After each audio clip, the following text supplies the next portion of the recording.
Hello, this is Grant Hughes of Grant Hughes Investigates on YouTube. Today's video is the next in a series of videos that I'll be making about the physical look and feel of the crime scene area. Okay, this one includes the cemetery, where I actually drive my vehicle into the cemetery, showing the location that Richard Allen possibly left the crime scene through, headed to West 300 North, the road that we're on right now in this video. And, did he come out directly from the cemetery and walk all that way down? Or is it possible he came up to the cemetery or near the cemetery and stayed in the woods for a while? I guess we don't know the answer to that, but for the sake of this video, I'll mainly be discussing him possibly going out from the cemetery onto West 300 North. All right? So make sure to hit that like, share, and subscribe button, and let's get going right now. So what we'll see in the video, it starts off with the car facing this direction right next to the parking area that used to be there. Now there's a gate, but there used to be a place where you could park your car. It wasn't really official. It was just a place where people would pull over, and then you would walk down this trail, take a left to go to the Monon High Bridge, or you would take a right at that location to head down to the Freedom Bridge, which is down here. And as we know from earlier reporting, Richard Allen's vehicle was parked right here, backed in, and then he likely walked on this little path right here, got onto the Freedom Bridge, and then passed the 3 or 4 girls right in this location. 3 girls actually were witnesses that law enforcement interview, but there were 4 girls there. Eventually they crossed this bridge, went over the old State Road 25, which is what we discussed in yesterday's video. And that's when Betsy Blair was driving underneath it, looked up and saw those same 4 girls going this way. All right, so we're starting this video right here, facing this direction, and what we're going to do is drive down this direction and pull into the cemetery.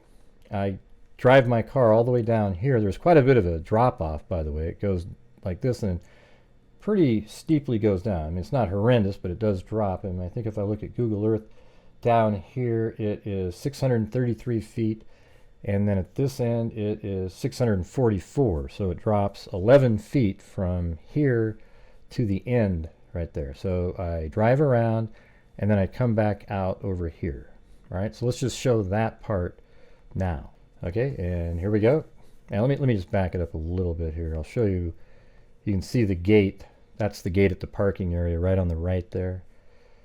And we're going to be pulling forward and heading to the cemetery, which isn't that far. So you can kind of picture Richard Allen, the muddy and bloody sighting by Carbaugh, Sarah Carbaugh.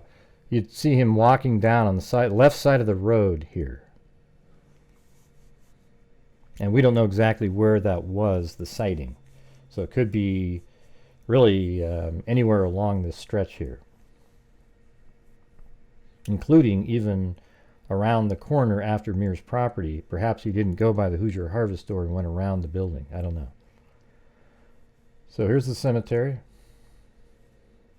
And this distance basically represents how much you would walk down the trail, go over the bridge, and down the hill, cross the creek, and then you would go up the hill from the crime scene, and there's the cemetery.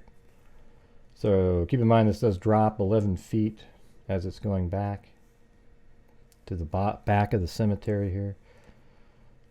I don't spend a lot of time sitting around, looking around or anything, because to me the cemetery, it's called the Delphi Cemetery. It used to be a Masonic cemetery, and that has absolutely nothing to do with the case. But of course the conspiracy nut jobs will make that be part of something because it makes it more interesting and entertaining.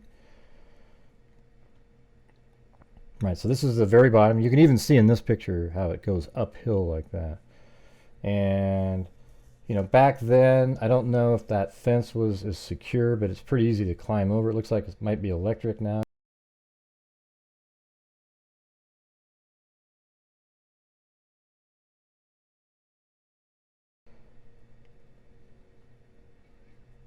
And so that's what it looks like. But keep in mind, during the fall and winter months, there's literally no leaves of any kind on the trees, and you can see down there. So it's a lot more open looking and feeling. And at that time of year, there's a lot more branches on the ground. Even when I went there, there was tons and tons of branches on the ground.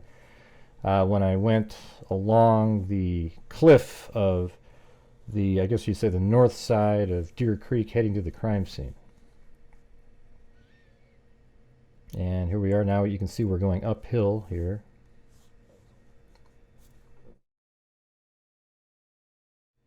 And this is the cemetery.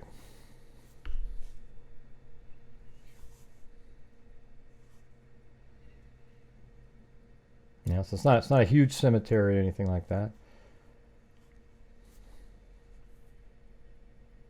All right, so in that video we just drove around just like this, down, around, and up, and I'm right there now. Okay, now look, here's where the crime scene was, right here.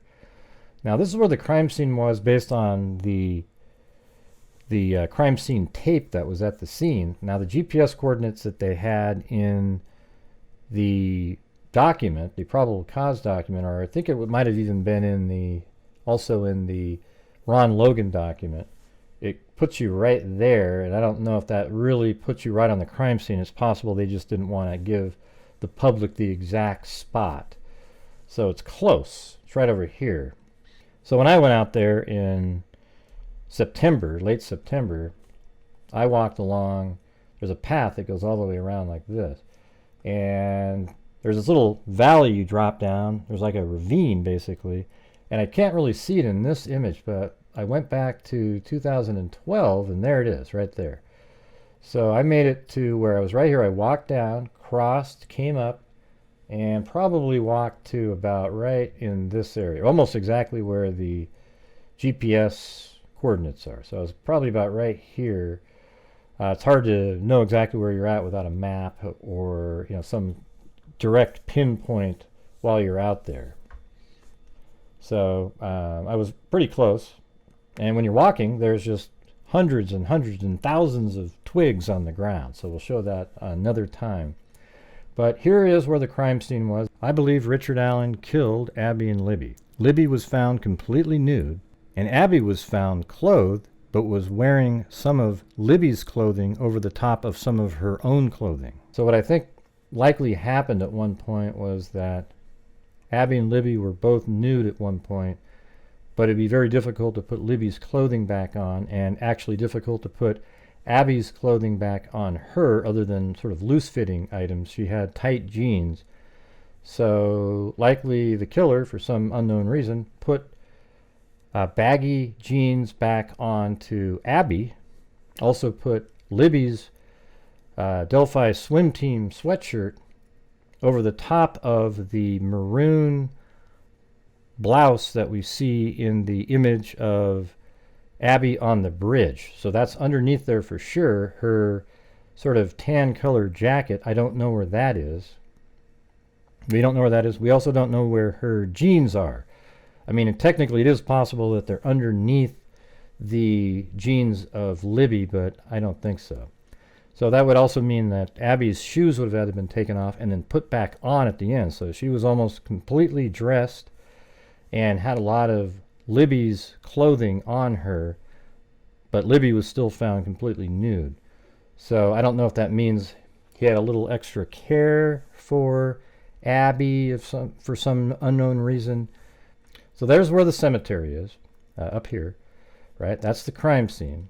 So from, as we were looking at yesterday, the girls are dropped off right here. Let me go back to the 2017 April shot, which is this one. This is only 2 months after the murders, this satellite image. So they walked like this, down in this direction. Richard Allen was already here. Remember, he was standing on platform 1 when Betsy Blair showed up and walked back this way. And from dozens of other videos I've made, that's when Betsy Blair passed Abby and Libby right in this area, and they continued on. So the next person they were going to see would be Richard Allen, who himself admitted to being on platform 1. Then the girls took two different photographs on the bridge, one showing the whole length of the bridge in that direction. One of them was filmed back this way from platform 3 of Abby right here. So Abby was standing about right there, and Libby was on the bridge filming, and then they continued their journey across the bridge. When they were on this side, Richard Allen caught up to them. He had walked the other direction at first because he's in none of the photographs, and he hid back in the woods. And I think Richard Allen sort of went back in this area watching what the girls were doing, and then eventually made his move, and he basically trapped them on this side of the bridge. And Libby was off the end of the bridge. Abby was still on the bridge when the video was taken, and then Abby gets behind Libby and they start talking, and then Libby moves the camera down low by her side. Then the killer comes by and says, "Hey," and then Libby says, like, "Hey back," and, or, it's like, "Guys." So "hey" and "guys" is how it would be described. He's like, "Guys," and then Libby says, "Hey," and then you hear crunching of his feet as he walks by, and then there's a click sound, and Abby at one point says, "Is that a gun? He's got a gun." And then he says, "Down the hill." Then he forced them down the hill right here. So right in this area here, they would be forced down the hill, and then you have to go down another hill by the private drive, and then when you're down here, he forced them in this direction, and there's a shallow area here. It's even shallow here. I believe he didn't have them go across here because there's a deeper channel there. But over here, it sort of shallows out again, and the bank isn't even high over here. Over here, it's a cliff, basically. Over here, it's maybe a foot or two above the water and a gentle slope up. Let me know what you think in the comments. He would have had him go up right here, and that actually puts you near where the GPS coordinates are. But the crime scene was right in this area, at least where their bodies were found in the tape. And we know that people think that there was an F scene at the scene, and I don't think there was an F at all. This is the tree, and what I did was I used Photoshop and just selected a color range, and it selected the color range of blood, and that's really what the shape is right there. Now, people see an F because of this area here. You really have this, and there's a whole bunch of blood spots over here, and there's even some over there, and then there's this. Now, an F you would think would be a straight line across. Now, people think that that's part of a line, but if you look here, there's all kinds of other places with that same coloring, and in fact, if you use the red version of it, that area right there doesn't even show up because it matches so much of the rest of it. So just look where the bright red is, and that's where the blood actually was. And some people will still see an F there, but I don't see an F. I see what you're thinking was an F, though. So apparently the F was on a tree where likely Libby or Abby were killed. The blood on the tree was from Libby, apparently. But then they were moved, likely not a long distance, but some distance, and posed, and the crime scene was staged. And, a lot of people said that there was antlers out there. There definitely were no antlers. There's tons and tons of sticks all over the ground. I'll show that in another video tomorrow, okay? So that is it. The crime scene is just below the cemetery. It's likely that Richard Allen, after killing Abby and Libby, sometime after 3:50 or so, he's walking along here, and that's when Sarah Carbaugh sees him muddy and bloody. There's a debate on whether or not he was muddy or bloody or even had a blue jacket on, but she did say that the person she saw was the person that you see in the image that Libby took in the video, the still frame released from the video early on. It's also possible that Richard Allen, after committing the murders, came up and walked around like this, and then somehow came out maybe in this area and across like this. I doubt he would have walked down the trail, because then he'd be face to face with people. Walking on the road, there'd be people driving by, moving quicker than a person would and from a further distance, and wouldn't be able to focus in on him as much as if he was walking on the trail. So somewhere in here is where I believe he came out onto West 300 North and started walking this way where Sarah Carbaugh saw him.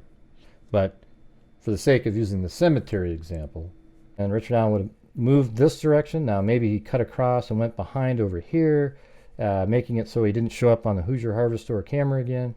And then he makes his way to his vehicle here. Now on the way out, he drove this direction because he doesn't show up on the Hoosier Hardware Store camera again going that way that we're aware of. It's possible he did drive by there again and they just left that part out. Okay, so there you have it. This is the parking area. The cemetery is just right here. We showed you what it looked like down in this direction. The crime scene is just south of that, below there. And let me give you the distance from the cemetery, in case you're interested. We'll do it in miles. And the crime scene is about 0.14 miles. So this might even be better if we use yards. It's only 236 yards from the cemetery. The crime scene itself from the end of the bridge is only 157 yards.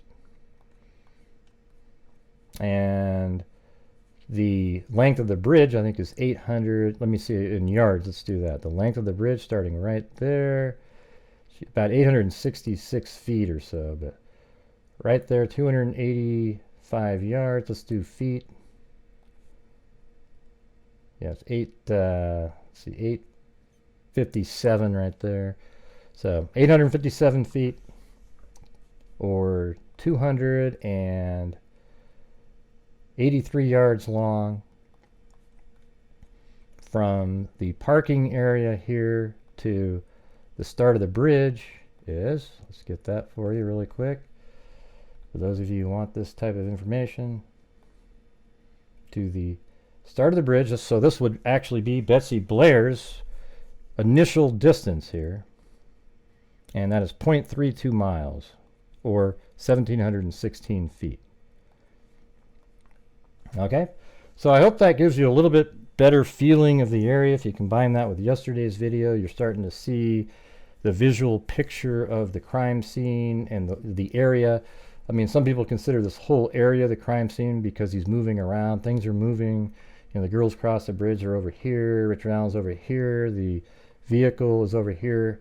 But, you know, technically the crime scene is just where their bodies were found, or if there's any other forensic evidence. For example, if they were moved, then that would be included in the crime scene. You know, I guess you could consider right here they were abducted in this location, so that's proven on camera, so that would also be considered the crime scene. I guess as soon as a crime is started, that's the crime scene. So while he's walking over here, there's no crime, but as soon as he pulls out the gun and has them go down the hill, he's abducted them, and so this is all part of the crime scene right there. So thank you very much for taking the time to watch my video. I hope you found it interesting. If you take a look at yesterday's video and combine it with today, you'll have a very good understanding so far of the area and sort of what it feels like and looks like there, although it does look different in the fall with no leaves on the trees. And again, thank you all very much for watching. Hit that like button, share, and subscribe. Maybe even consider becoming a channel member. And as I always say, everybody, until next time, be safe out there.